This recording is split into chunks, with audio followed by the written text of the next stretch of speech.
سر موت آپ کسی کو یاد کروائیں نا، بڑے بڑوں پہ روب طاری ہو جاتے ہیں۔ ہمارے ایک جاننے والے دوست تھے، تو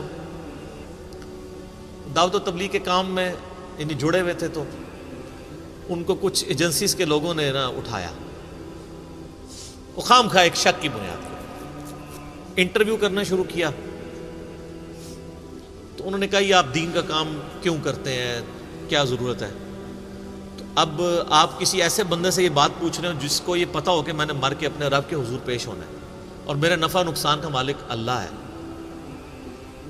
تو وہ 2-3 بریگیڈیئر تھے اور کچھ کرنل تھے، وہ جو انٹرویو کر رہے تھے۔ تو اس نے کہا سر مرنا ہے، آپ نے بھی مرنا ہے، میں نے بھی مرنا ہے، میں نے اللہ کو منہ دکھانا ہے، تو میں تیاری کر رہا ہوں، مرنا نہیں ہے۔ وہ کہتے سب کے چہرے فاق ہو۔ اصل میں ان لوگوں نے کبھی سوچا نہیں ہوتا کہ ہم نے مرنا ہے۔ جب ایک دفعہ کوئی یاد کروا دے نا، سر چھٹی کا دودھ یاد آ جاتا ہے۔ اس لیے موت کا راگ لاپنے کی ضرورت ہے۔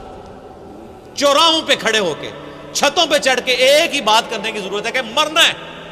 جب مرنا ہے تو سر پھر آپ اپنی مرضی کی زندگی نہیں گزار سکتے، پھر خدا کی مرضی کی زندگی گزاریں گے۔ اگر مرنے کی تلوار ہٹ جائے تو جو مرضی کریں۔ میں اکثر کہتا ہوں، میرے ایک یوٹیوب پہ کلپ بھی ہے، خدا انسان کی ضرورت کیوں ہے؟ تو میں نے اس میں بتایا تھا کہ انسان کی ضرورت اللہ اس لیے ہے کہ ہمیں موت آ جاتی ہے۔ اگر موت نہ آئے، اگر کوئی بیماری اور پریشانی نہ آئے تو خدا میری ضرورت ہی نہیں ہے۔ آپ ایک لمحے کے لیے امیجن کریں کہ آپ مریں بھی کوئی نہ اور آپ کو پریشانی بھی کوئی نہ آئے، تو سر یہاں ہم کیوں 100-150 لوگ بیٹھے ہوئے ہیں؟ کرو کر ہی جاؤ، پریشانی بھی کوئی نہیں، موت بھی کوئی نہیں، جو مرضی کرو۔ تو خدا آپ کی ضرورت ہی نہیں ہے، پھر کس نے نماز پڑھنی ہے؟ اگر کوئی شخص اس کو موت نہ آئے اور پریشانی کوئی نہ آئے تو سر خدا کیسے میری ضرورت ہے؟ میری ضرورت ہے ہی اس لیے ہے کہ میں نے مر جانا ہے، یہ تلوار لٹکی اللہ کے حضور پیش ہونا ہے۔ اور پریشانی ہر وقت کسی وقت بھی گیچی مروڑ سکتا ہے، بیماری آ سکتی ہے، بڑھاپا آ سکتا ہے، اور سر یہ خواہش آپ کی جنت میں اللہ پوری کرے گا۔ صحیح مسلم کی حدیث ہے، جب جنتی جنت میں داخل ہوں گے تو ان کو خوشخبری ملے گی کہ تمہیں مبارک ہو اللہ کی طرف سے، آج کے بعد تمہیں موت نہیں آئے گی، ہمیشہ زندہ رہو گے۔ آج کے بعد تم بوڑھے نہیں ہوگے، ہمیشہ جوان رہو گے، 30 سال عمر رہے گی۔ آج کے بعد تم کبھی بیمار نہیں پڑو گے، ہمیشہ تندرست رہو گے۔ بیماری بھی کوئی نہیں، بڑھاپا بھی کوئی نہیں، موت بھی کوئی نہیں، ٹھیک ہے؟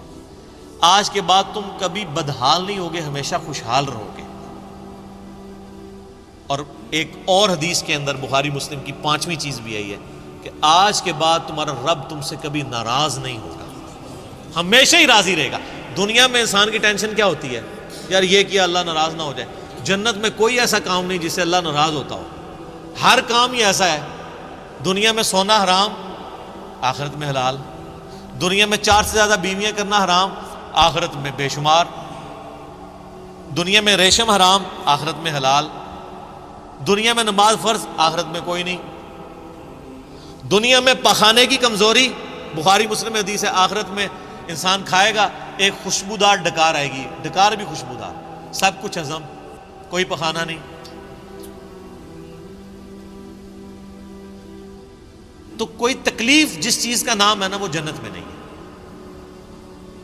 تو یہ اللہ تعالیٰ کی بڑی مہربانی ہے کہ اللہ تعالیٰ آپ کو بہت بڑا سٹیٹس دینے والا ہے۔ یہ اس کی مہربانی ہے کہ وہ تو خود اکیلا تھا، لیکن اس نے اپنی کوالٹیز میں جنت میں آپ کو بھی شریک کر لیا ہے۔ مخلوق اور خالق کا فرق اپنی جگہ موجود ہے، لیکن اس کی کوالٹی کیا تھی؟ موت نہیں آئے گی، اس نے کہا چل تجھے بھی نہیں آئے گی، ٹھیک ہے؟ اس کی کوالٹی تھی کہ جو چاہتا تھا وہ کر دیتا تھا، چل تجھے بھی یہ کوالٹی، جو تو خواہش کرے گا تجھے مل جائے گا، ٹھیک ہے؟